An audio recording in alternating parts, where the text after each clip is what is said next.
The bullies grabbed Jasmine, the new black girl, from behind while the ringleader, Amber, approached with the scissors.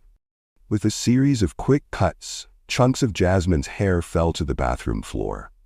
"Now everyone will see you don't belong here," Amber laughed, holding up a fistful of Jasmine's hair like a trophy. Jasmine looked small and scared. Her lower lip trembled and her voice cracked as she whispered, "Please, please stop. Look how scared she is. What a loser." Mackenzie added, filming the whole thing for their private group chat. Jasmine stared at her reflection at the hair she'd grown for 3 years now scattered on the floor. It's time these bullies learn that actions have consequences. The war had begun, and Amber Richards and her friends had no idea what was coming for them. It's time to take revenge. As we start this story, if you stand against and don't support bullies, click the subscribe button and tell us where you're watching from in the comments.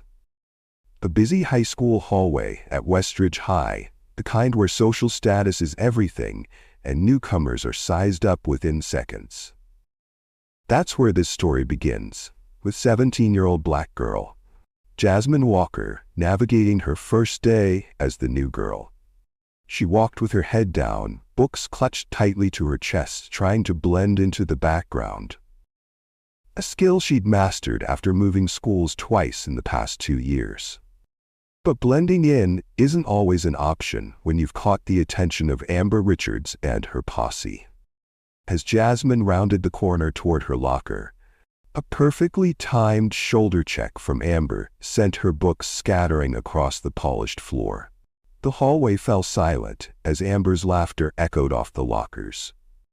"Oh look, fresh meat," Amber announced, flipping her blonde hair as her 3 friends, Mackenzie, Taylor, and Vanessa, formed a semicircle around the fallen books.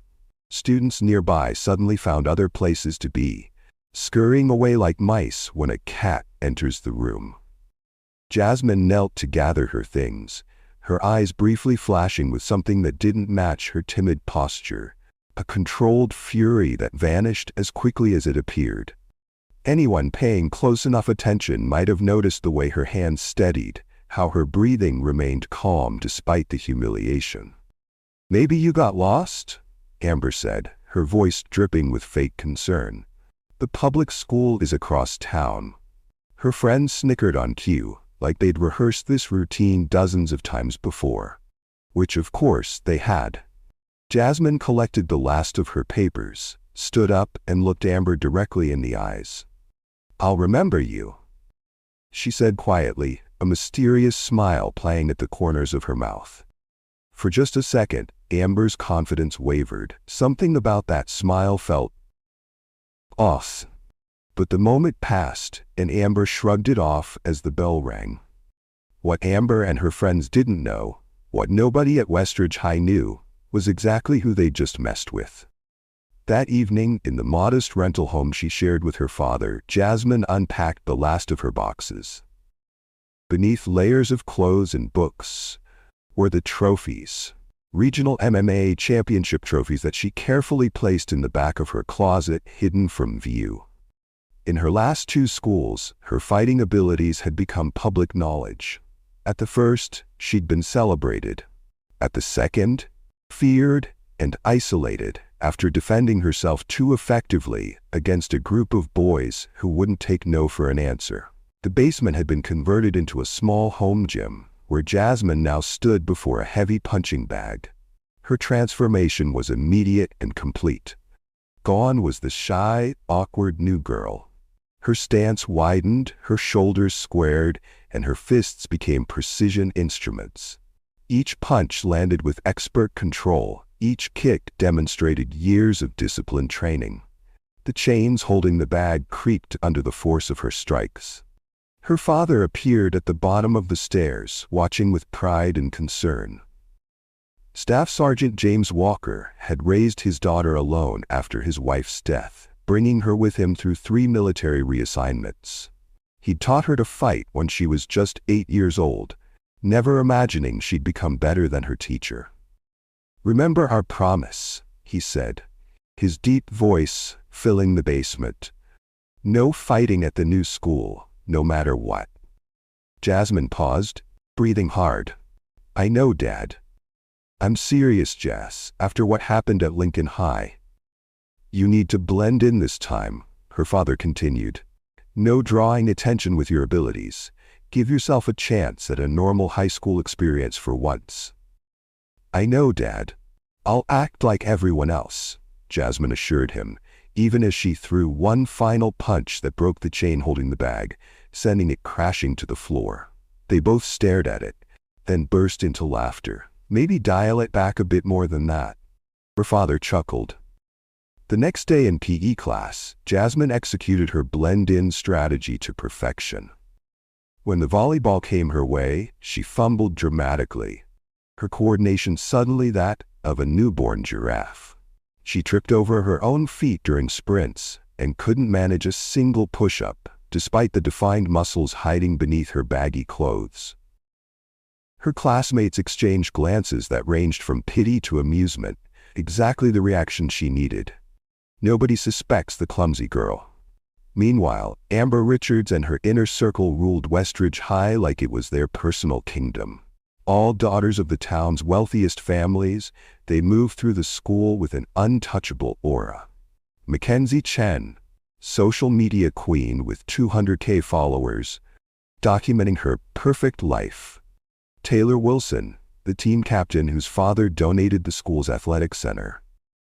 Vanessa Peterson, whose mother sat on the school board and whose only personality trait was agreeing with Amber. And leading them all, Amber Richards, daughter of the biggest real estate developer in the county and niece of the superintendent. Her word was law, her approval was currency, and her displeasure was a death sentence to anyone's social life. They even had their own designated spot in the cafeteria. A ridiculous arrangement of chairs stacked and positioned to resemble thrones, assembled daily by intimidated freshmen seeking protection from being targeted. Principal Johnson walked past this clear violation of safety rules every day, offering nothing more than a nervous smile. Did you hear what happened to Eliza from last semester? A quiet voice whispered to Jasmine during lunch. A friendly-looking boy with glasses had taken the risk of sitting next to her. She was their target before you arrived, had to transfer schools after they spread rumors she had an STD. Complete lie, but it didn't matter. And the school did nothing? Jasmine asked. The boy, Ethan, just laughed bitterly. They never do, not when it's Amber's group. They're untouchable. For 2 weeks, Jasmine maintained her cover perfectly. She stumbled in hallways when they approached. She dropped her tray when Amber made eye contact in the cafeteria. She averted her eyes and hunched her shoulders when they passed, playing the role of terrified new girl flawlessly. Every microaggression, every accidental shove, every whispered comment, she logged them all in her memory while outwardly appearing to crumble.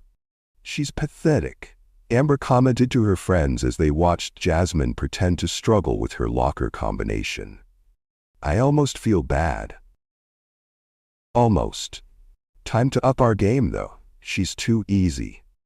That afternoon, they cornered Jasmine in the second-floor bathroom, the one with the broken security camera that everyone knew about, but no one had fixed. 4 against 1, they blocked the door as Amber pulled something from her designer backpack. A pair of scissors that gleamed under the fluorescent lights. You know, your hair is the only decent thing about you, Amber said, twirling the scissors. But it doesn't really fit in here, does it? Jasmine felt a flash of genuine anger surge through her body. Her hands instinctively curled into fists, her stance shifting subtly into fighting position. For one dangerous moment, she imagined how easily she could take all 4 of them down. Instead, she forced herself to hunch, to look small and scared. She made her lower lip tremble and her voice crack as she whispered, "Please, please don't." The performance only excited them more.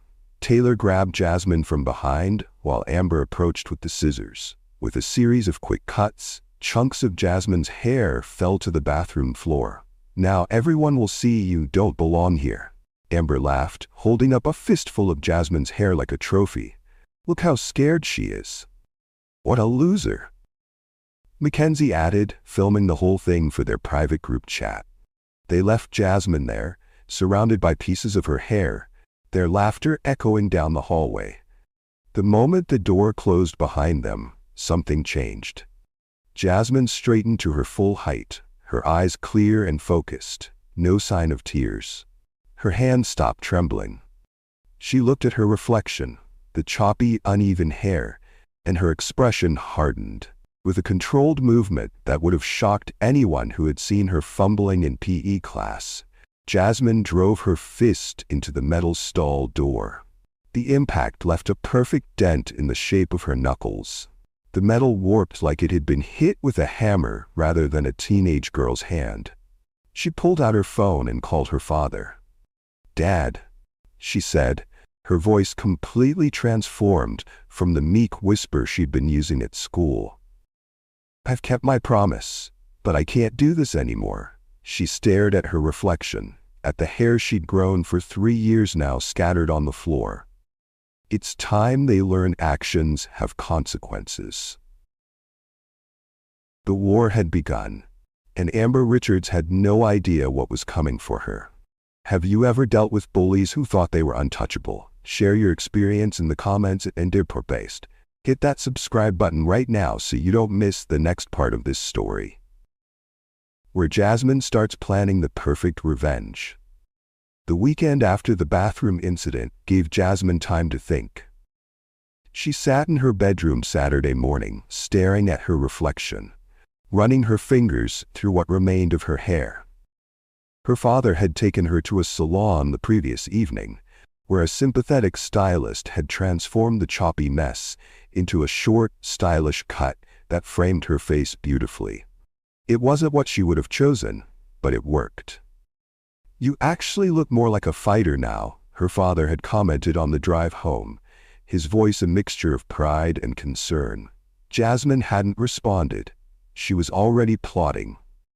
By Sunday afternoon, Jasmine had spent hours researching her tormentors online. It was amazing what people revealed about themselves on social media, especially entitled teenagers who believed themselves untouchable. Amber's Instagram was a carefully curated showcase of wealth and status. Designer clothes, luxury vacations, parties at her family's lakeside mansion. But it was her story's highlights that provided the most valuable information. Annual Queen Bee Pool Party. Read one collection. Jasmine tapped through dozens of photos from previous years, an elaborate gathering held at Amber's family estate where the pool area was transformed into what looked like a high-end resort. Everyone who mattered at Westridge High was there, dressed in expensive swimwear, documenting every moment for their followers. 2 weeks until the ultimate summer kickoff, read Amber's most recent post. Invitation only. Don't even think about asking if you haven't received one already. Jasmine smiled. The timing couldn't be more perfect. Monday morning, Jasmine arrived at school with her new haircut and the same calculated demeanor. Eyes down, shoulders hunched, the perfect image of someone trying to be invisible. But now she was watching, cataloging, planning. She noticed how students parted for Amber's group in the hallway, how teachers gave them extra leeway, how even the maintenance staff seemed to know to stay out of their way. She also noticed who else they targeted. During lunch period, while pretending to struggle with her milk carton, Jasmine observed Amber's group surrounding a lanky boy with glasses at the far end of the cafeteria. Even from a distance, she could see the discomfort on his face as they laughed, one of them knocking his lunch tray so that milk spilled across his laptop. The boy hurriedly packed up his things and fled, his face burning with humiliation. Jasmine followed him, keeping her distance until he ducked into the science lab. Through the small window in the door, she watched as he carefully dried his computer, muttering to himself. When she entered, he quickly straightened up, shoving his glasses back up his nose. "Came to finish the job?" he asked warily. "Actually, I came to help," Jasmine said, dropping her meek act for the first time at school. "I'm Jasmine. I know who you are. You're their new favorite target." He turned back to his laptop. "Congratulations." "And you are?" He hesitated. "Ethan Morris." "Nice to meet you, Ethan Morris." She glanced around the empty lab. "You spend a lot of time in here?" "It's safer than anywhere else." He gestured to his damp shirt. "Usually." Jasmine nodded toward his laptop. "Will it survive?" "It'll be fine. I waterproofed it after the first accident last semester." He made air quotes around the word accident. Jasmine leaned against the lab bench. "They seem to have a problem with you." "They have a problem with anyone black and smarter than them, which is most people." Ethan's voice was bitter but resigned, especially if that person has corrected Amber in chemistry. Twice. "You're good at chemistry then?" Ethan finally looked up, a flicker of pride cutting through his wariness. "I'm excellent at chemistry. I've been the state science fair winner for 3 years running." Jasmine's expression shifted subtly, something calculating entering her eyes. "How good are you with reactions? Things that might, say, cause a visible but harmless change in someone's appearance." Ethan stared at her, confusion giving way to understanding. "What exactly are you asking me?" "I need something that will make a statement without causing harm." Jasmine stepped closer, lowering her voice. "Can you help? Why would I risk making myself an even bigger target?" "Because you're already a target. We both are. But what if we could change that?" Jasmine held his gaze. "What if we could make them think twice about messing with anyone ever again?"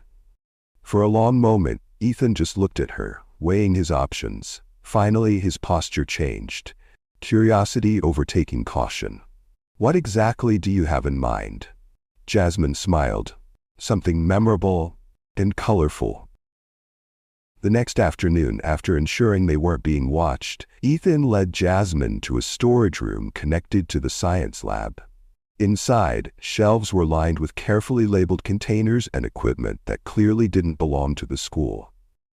"My own little research space," Ethan explained, turning on an additional light. "Mr. Brennan lets me use it, as long as I follow proper safety protocols and help with inventory." In the corner stood a locked cabinet, which Ethan opened to reveal what looked like a sophisticated chemistry set. "This is my science fair project from last year. I've been improving it." "What does it do?" Jasmine asked, leaning in for a closer look.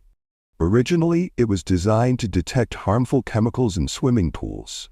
Ethan's voice took on an animated quality, his earlier nervousness forgotten. "It creates a visible color change when it interacts with certain compounds, chlorine levels, pH imbalances, that kind of thing." He pulled out a small vial of clear liquid. "But I discovered something interesting during testing. The compound reacts differently with certain types of cosmetic chemicals, specifically the ones found in high-end beauty products." "What kind of reaction?" A smile spread across Ethan's face. Not the timid expression he wore in the hallways, but something almost mischievous. "It creates a temporary but extremely noticeable color change in skin. The effect is completely harmless. No irritation, no damage. But it can last for up to 2 weeks, depending on the concentration." "What color?" Jasmine asked, already imagining the possibilities. "That's the best part." Ethan held up the vial. "I can manipulate the resulting color. Red, blue, green, but my personal favorite is purple. A very bright, very unmistakable purple. And there's no way to remove it? Not without specialized equipment. Regular soap actually intensifies the effect. And the more expensive the product it reacts with, the more dramatic the color." He tilted his head. "The kinds of products Amber and her friends would use." Jasmine's expression shifted into a slow, satisfied smile.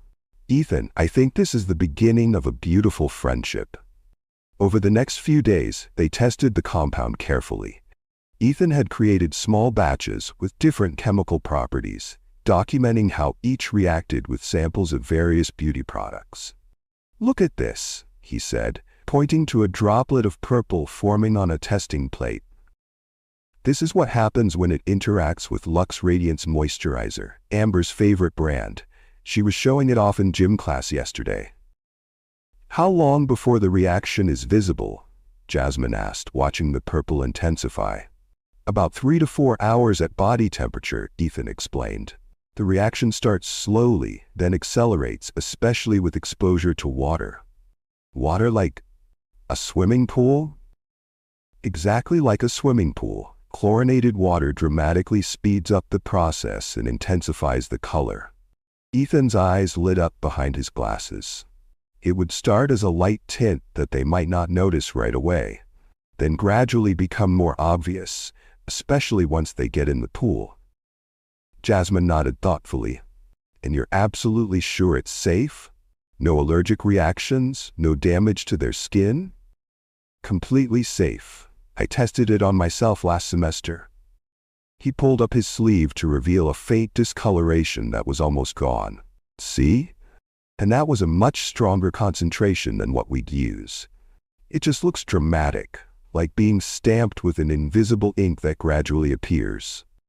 Perfect, Jasmine said, her mind racing. Now we just need to figure out how to get them to use it. The opportunity presented itself sooner than expected. During lunch on Thursday, Mackenzie was loudly discussing the upcoming pool party. Amber's parents are going to Aspen that weekend, so we'll have the entire estate to ourselves, she boasted to a group of eager listeners. We're getting special gift bags for all the guests, only the best products, of course. Jasmine, sitting within earshot but keeping her head down, caught Ethan's eye across the cafeteria. A plan was forming.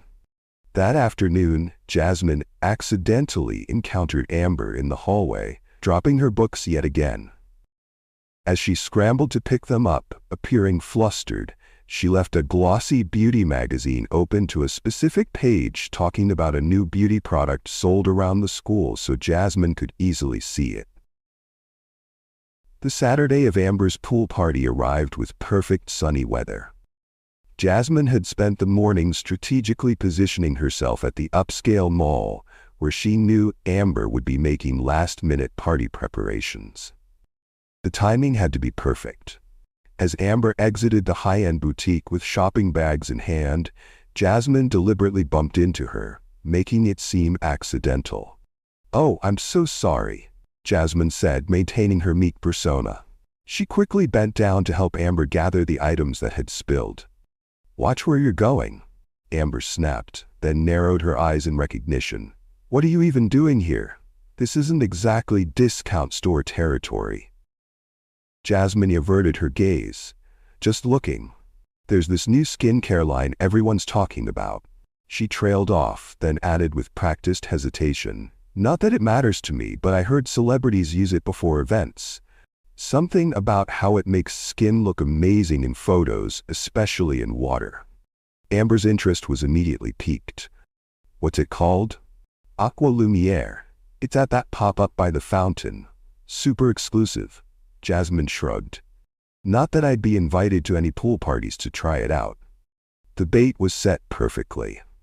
Within 15 minutes, Amber had purchased the entire stock of elegantly packaged, exclusive French beauty products, actually containing Ethan's carefully formulated purple-inducing compound.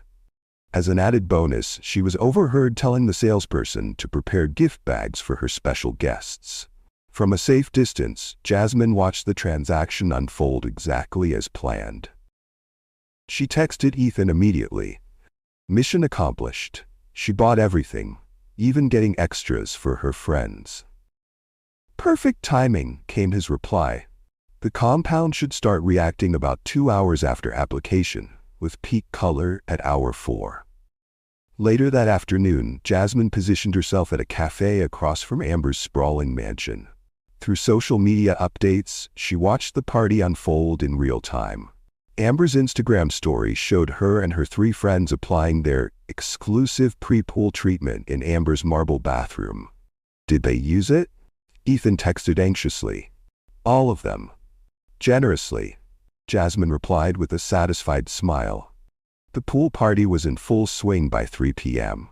Approximately 30 of Westridge High's elite were gathered around the Olympic-sized pool, music blasting across the manicured lawn. Amber and her inner circle held court on elevated loungers, occasionally dipping into the water to cool off in the afternoon heat. Around 4:30, Jasmine noticed a slight change in the atmosphere. Through her phone's zoom, she could see one of the boys pointing at Mackenzie, a confused expression on his face. Mackenzie touched her cheeks, looking perplexed. Within minutes, Taylor was frantically checking her reflection in her phone, her expression shifting from confusion to horror. "What's happening to my skin?" The shriek was loud enough to be heard even from Jasmine's position across the street. Chaos erupted as all four girls realized they were steadily turning purple. Amber rushed to a poolside mirror, her face contorting in horror as she saw the unmistakable violet tint spreading across her skin. Panicked, she began rubbing at her face, which only accelerated the reaction. "It's turning purple," she screamed. "Make it stop." In their panic, Mackenzie jumped into the pool, a fatal mistake. When she emerged, the chlorinated water had intensified the reaction tenfold. She was now a vibrant shade of violet from head to toe. The other guests backed away, phones raised to capture the unfolding catastrophe. Vanessa burst into tears, leaving purple streaks down her face as her expensive makeup mingled with the chemical. Party attendees alternated between shocked silence and barely suppressed laughter. "Oh my God, you look like Violet Beauregard from Willy Wonka," someone shouted, causing a wave of laughter to sweep through the crowd. Within 30 minutes, the carefully planned social event had devolved into complete disarray. Guests were rushing to leave, not wanting to be associated with whatever was happening to the hosts. All four girls were now distinctly, undeniably purple, their frantic attempts to wash off the color only making it more vibrant. As the party dissolved into chaos, videos were already being uploaded, shared, and reposted across every social platform. Purple princesses began trending locally by dinner time. "I think our work here is done," Jasmine texted Ethan, attaching a perfectly framed photo of all four purple bullies huddled in misery by the pool. "Beautiful," he replied. "Just wait until they try to cover it with makeup." Monday morning at Westridge High was electric with excitement. The videos had spread like wildfire over the weekend, with remixes, edits, and memes multiplying by the hour. Not surprisingly, none of the four bullies showed up for class. The hallways buzzed with speculation and barely contained laughter. Someone had taped purple handprints to their lockers. The cafeteria table where they had once reigned supreme remained conspicuously empty. The purple-skinned bullies finally returned to school. Despite their best efforts with makeup, the vibrant violet tint remained stubbornly visible on their skin. They walked through the hallways with hoodies pulled up and heads down, a dramatic reversal from their usual confident strut. The whispers and barely concealed laughter followed them everywhere. Someone had stuck purple heart stickers on their lockers. Another student had changed their class presentation background to a gradient of violet shades. The humiliation was inescapable. By lunchtime, Amber's embarrassment had transformed into rage. She spotted Jasmine sitting alone at a cafeteria table, calmly eating her sandwich. "You!" Amber shouted, storming across the cafeteria with her three purple-tinted friends following behind. The room fell silent as students sensed the coming confrontation. Phones were quickly raised to record whatever was about to happen. Jasmine hunched her shoulders slightly, maintaining her weak act as Amber slammed her hands down on the table. "You did this to us," Amber hissed, her purple face contorted with fury. "Fix it, now." Jasmine blinked up at her innocently. I don't know what you're talking about," she stammered, her voice deliberately timid. "Don't play dumb." Mackenzie joined in, stepping closer. "We know you and that science freak Ethan are behind this. We look like freaks because of you." Jasmine shook her head, looking convincingly terrified. "I really don't." Without warning, Amber grabbed Jasmine's water bottle and dumped it over her head. "Maybe this will help you remember how to fix our skin." The cafeteria collectively gasped. Jasmine sat there, water dripping down her face, looking startled and vulnerable. For a moment it seemed like the old dynamic was reasserting itself, the powerful bullies dominating their chosen target. Amber, emboldened by Jasmine's apparent weakness, grabbed her by the arm. "Get up! You're coming with us until you tell us how to fix this." Jasmine appeared to stumble as she was pulled to her feet, accidentally stepping on Amber's foot in the process. "Ow!" Amber shoved Jasmine hard, sending her staggering backward. "You clumsy." Taylor grabbed Jasmine's other arm. "Not so fun being cornered, is it?" she sneered. The bullies had formed a circle around Jasmine, who looked small and frightened, eyes darting between them. Students gathered around, some looking concerned but none intervening. "I tried to keep my promise, Dad," Jasmine whispered, just loud enough for those nearby to hear. Then everything changed. Jasmine straightened up, her entire demeanor transforming in an instant. Her shoulders rolled back, her stance widened slightly, and the fear vanished from her eyes, replaced by calm focus. "Show's over," she said, her voice completely different, confident, steady, controlled. The sudden change confused the bullies momentarily. Amber recovered first, swinging her arm to slap Jasmine across the face. In one fluid motion, Jasmine caught Amber's wrist mid-swing, redirected her momentum, and used a simple hip toss to send her sprawling onto an empty lunch table. Amber landed with a crash, food trays scattering. The cafeteria erupted in shock. Mackenzie charged forward, only to have Jasmine sidestep gracefully, extend her foot, and send her tumbling to the floor with her own momentum. "What the?" Taylor started, backing up slightly. Vanessa, panicking, grabbed a lunch tray and swung it wildly. Jasmine blocked it with her forearm, then used a sweeping leg movement to take Vanessa's feet out from under her. As Vanessa fell, she slipped on spilled milk, landing in an ungraceful sprawl. Taylor, seeing her friends taken down so easily, tried to rush Jasmine from behind. Without even looking back, Jasmine sensed the approach, ducked at the perfect moment, and used Taylor's forward motion to flip her over her shoulder. Taylor landed with a thud on the cafeteria floor, the wind knocked out of her. The entire confrontation had taken less than 15 seconds. Amber struggled to her feet, face flushed with a mixture of rage and humiliation beneath the purple tint. She charged at Jasmine again, throwing a wild punch. Jasmine caught her arm and immobilized her with a precise joint lock, bringing Amber to her knees. "I could hurt you," Jasmine said quietly, "but unlike you, I don't need to cause pain to feel powerful." The cafeteria was dead silent, students and faculty frozen in shock. Dozens of phones captured every moment of the brief but spectacular display of fighting skill. Who are you?" Amber gasped, grimacing from the hold. "The same person I've always been," Jasmine replied calmly. "You just never bothered to look past what you wanted to see." Teachers finally pushed through the crowd. Jasmine immediately released her hold, stepped back with her hands visible, and calmly sat down to finish her lunch. "She attacked us," Amber shrieked, pointing at Jasmine while rubbing her wrist. "She's crazy." Principal Johnson surveyed the scene. 4 purple-tinted girls sprawled across the cafeteria floor and tables, while Jasmine sat quietly eating her sandwich. "My office. All of you.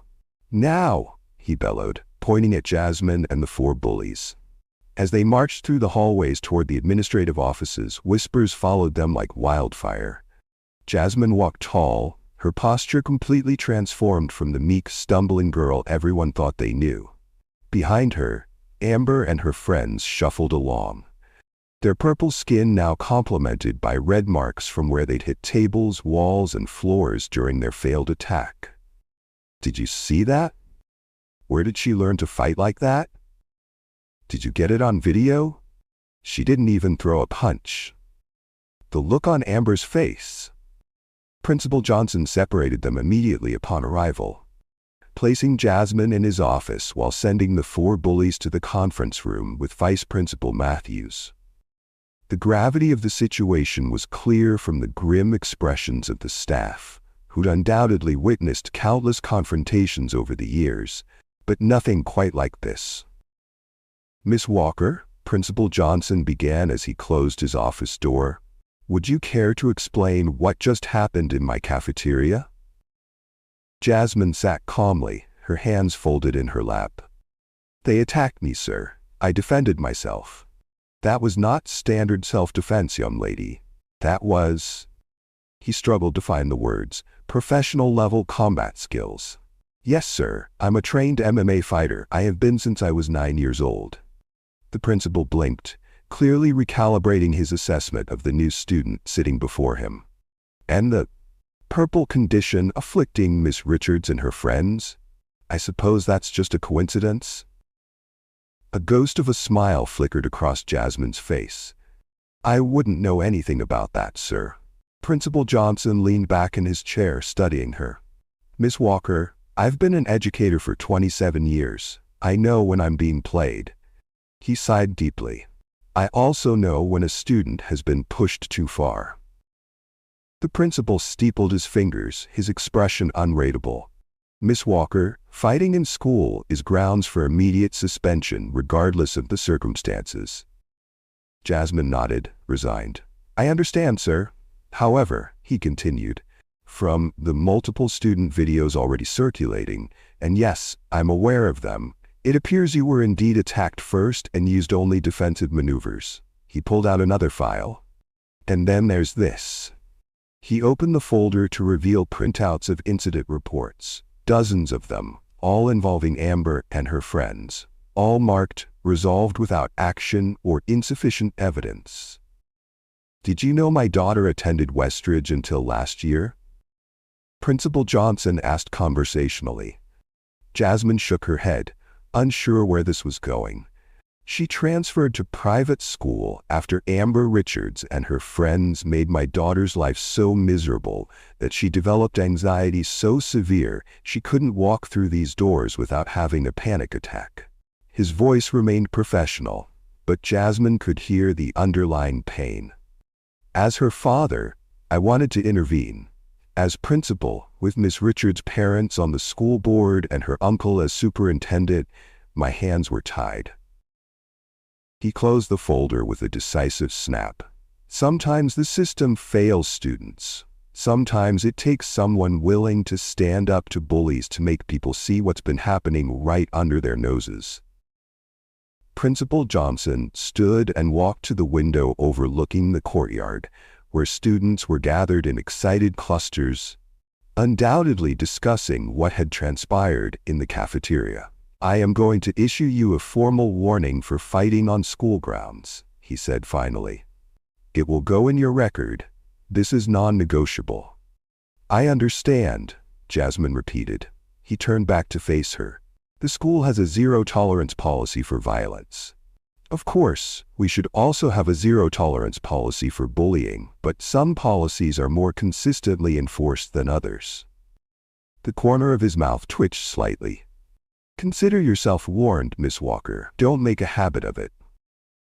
As Principal Johnson opened his door to escort her out, Jasmine could see Amber's parents arriving at the front office, her mother's perfectly highlighted hair bouncing with indignation, her father already on his phone, likely calling the superintendent.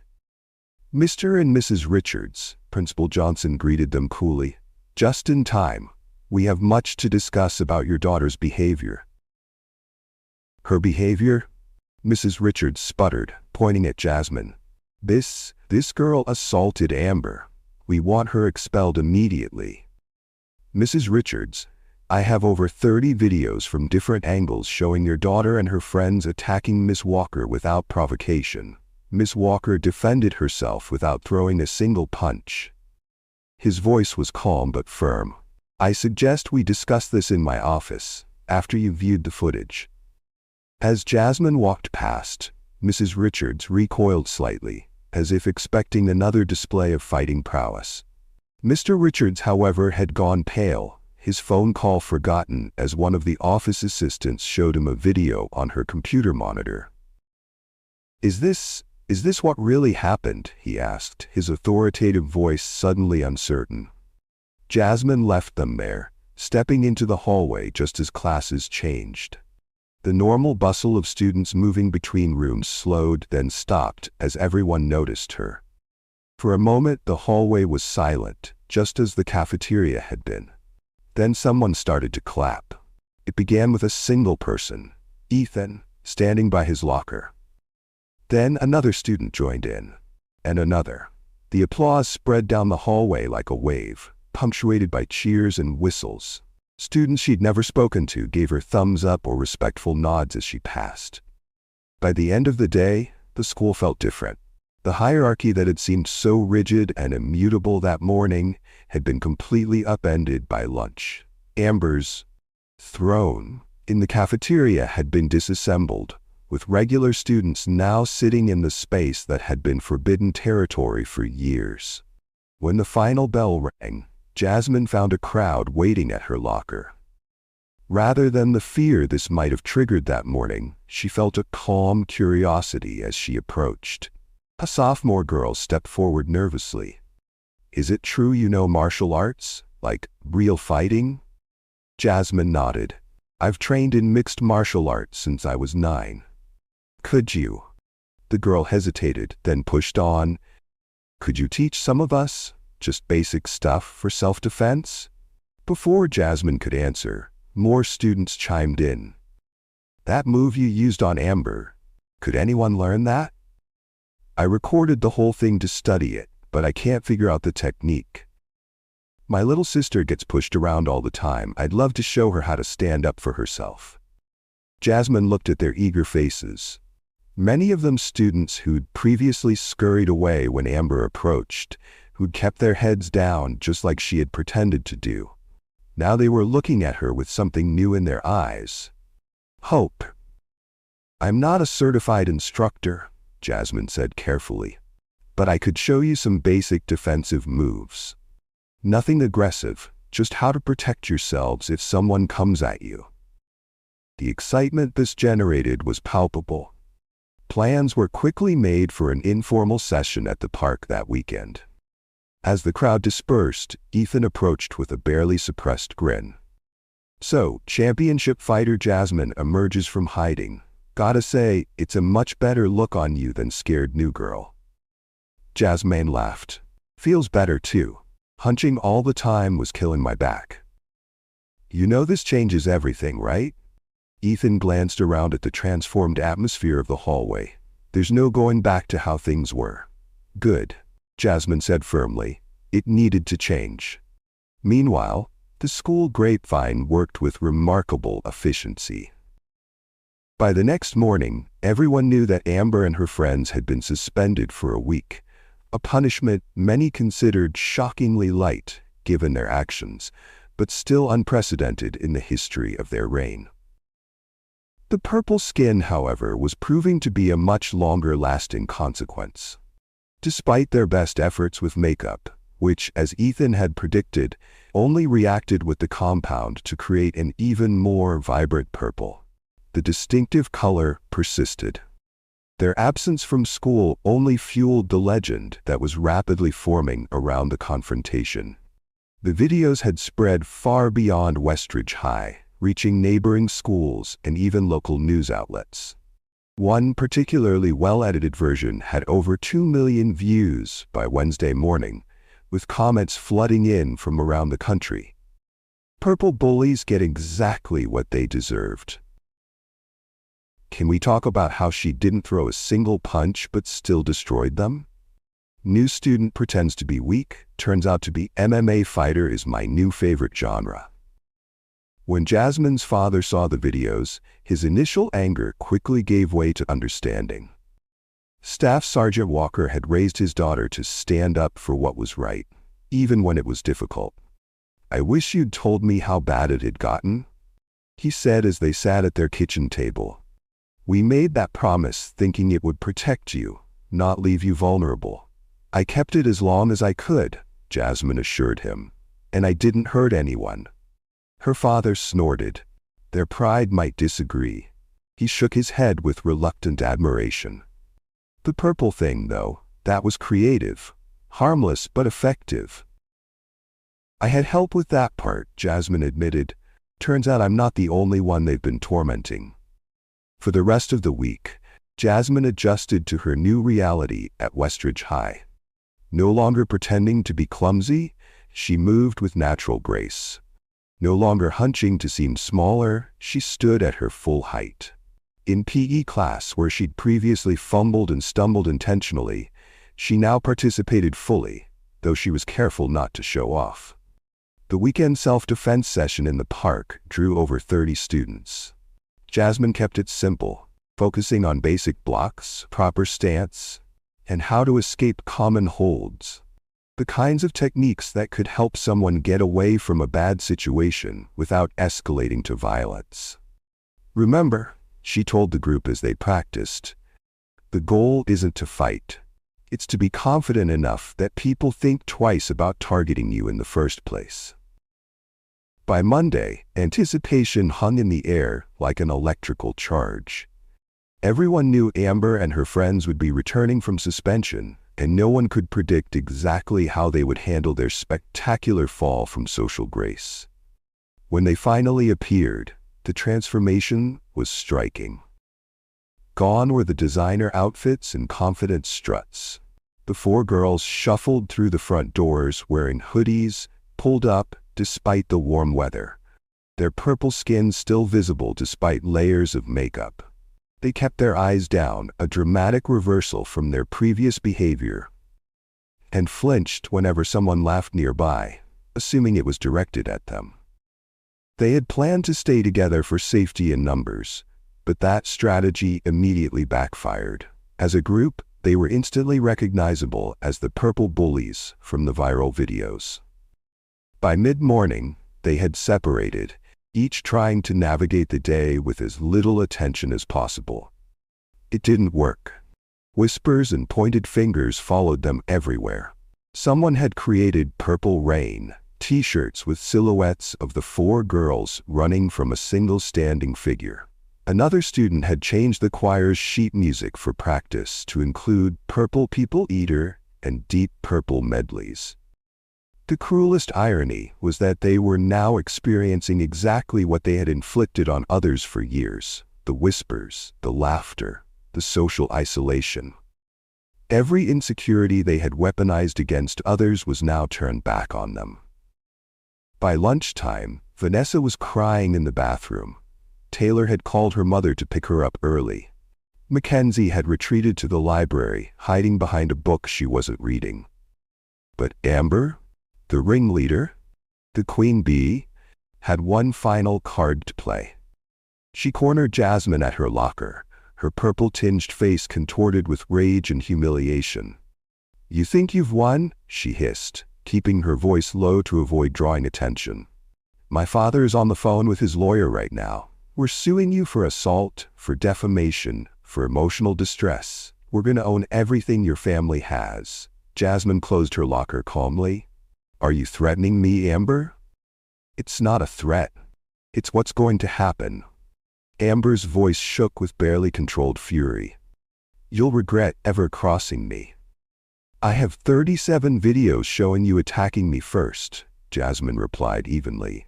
"I have witnesses who saw you cut my hair in the bathroom. I have documentation of every incident of bullying you've committed, not just against me, but against dozens of students over years." She stepped closer, not threateningly, but with quiet confidence. "If you want to go to court, we can go to court. Your family might have money and connections, but the truth has its own power." Amber's face paled beneath the purple tint. "You don't understand who my family is." "No, you don't understand." Jasmine cut her off. "This isn't just about me anymore. Look around you." She gestured to the hallway, where students moved freely, laughing and talking without the cloud of fear that had previously hung over them. "You ruled through intimidation. That only works when people are scared. No one's scared of you anymore, Amber." For the first time, uncertainty flickered across Amber's face, as the reality of her situation truly sank in. Her social power had evaporated. The school dynamic she had controlled for years had fundamentally shifted overnight. "So what happens now?" she asked, her voice suddenly small. "That depends on you," Jasmine said. "The purple will fade in another week or so. Whether people's memories fade is up to you.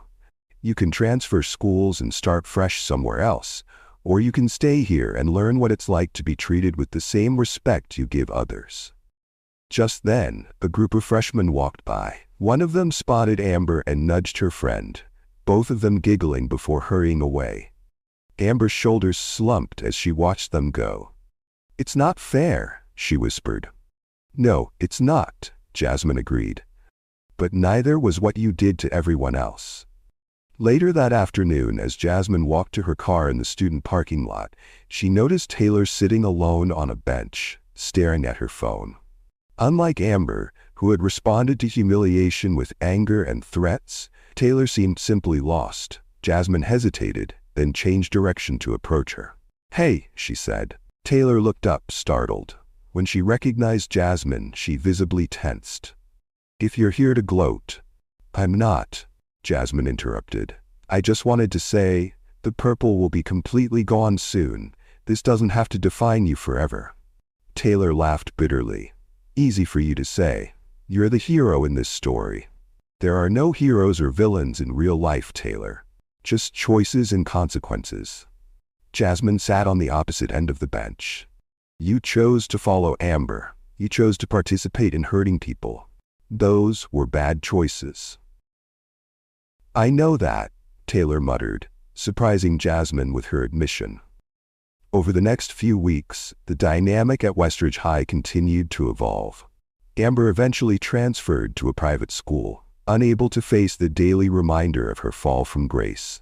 Mackenzie returned to school after the purple had faded, keeping to herself and gradually rebuilding a much smaller, more authentic social circle. Vanessa surprised everyone by publicly apologizing during a school assembly about bullying awareness, an event that would have been unthinkable 2 months earlier. Though clearly nervous, she spoke honestly about getting caught up in group behavior and the relief she now felt being free from the pressure of maintaining a cruel social hierarchy. Most surprisingly of all, Taylor showed up to one of Jasmine's weekend self-defense sessions in the park. She stood at the back, watching quietly, and approached Jasmine afterwards. "I'd like to learn," she said simply. "Not to fight, just to be stronger in myself." The informal sessions eventually became an official school club, with Principal Johnson's enthusiastic approval. Self-defense and empowerment, they called it, open to any student who wanted to participate. Jasmine co-led it with a PE teacher who had some boxing experience, teaching not just physical techniques but also confidence, boundary setting, and conflict de-escalation. By the time the yearbook came out that spring, the purple incident had become school legend, referenced in senior quotes, inside jokes, and the unprecedented selection of purple as the theme color for prom. The social dynamics that had seemed so fixed and immutable at the beginning of the year had been completely transformed. On the last day of school, Jasmine cleaned out her locker to find a small envelope taped inside. Opening it, she found a note written in neat handwriting. "Thank you for showing me there's strength in being kind, not just in being feared. I won't forget the lesson." As she walked out of Westridge High for the summer, Jasmine reflected on how differently things had turned out from what she'd expected when she first arrived. She had kept her promise to her father for as long as she could. She had stood up for herself when necessary, and in doing so, she had helped change an entire school culture. Her father was waiting in the parking lot, leaning against his truck with a proud smile. "Ready for summer training camp? Your old coach called again. Says he's got some tournaments lined up if you're interested." Jasmine grinned. "Definitely interested." She tossed her backpack into the truck. "But I want to keep teaching the self-defense classes too. We're thinking of opening them up to other schools next year." As they drove away, Jasmine looked back at Westridge High in the rearview mirror. The building hadn't changed, but almost everything inside it had. Sometimes justice came from standing your ground.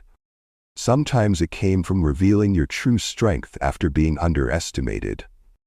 And sometimes, as the fading purple tint on certain students had demonstrated so effectively, it came in unexpected colors.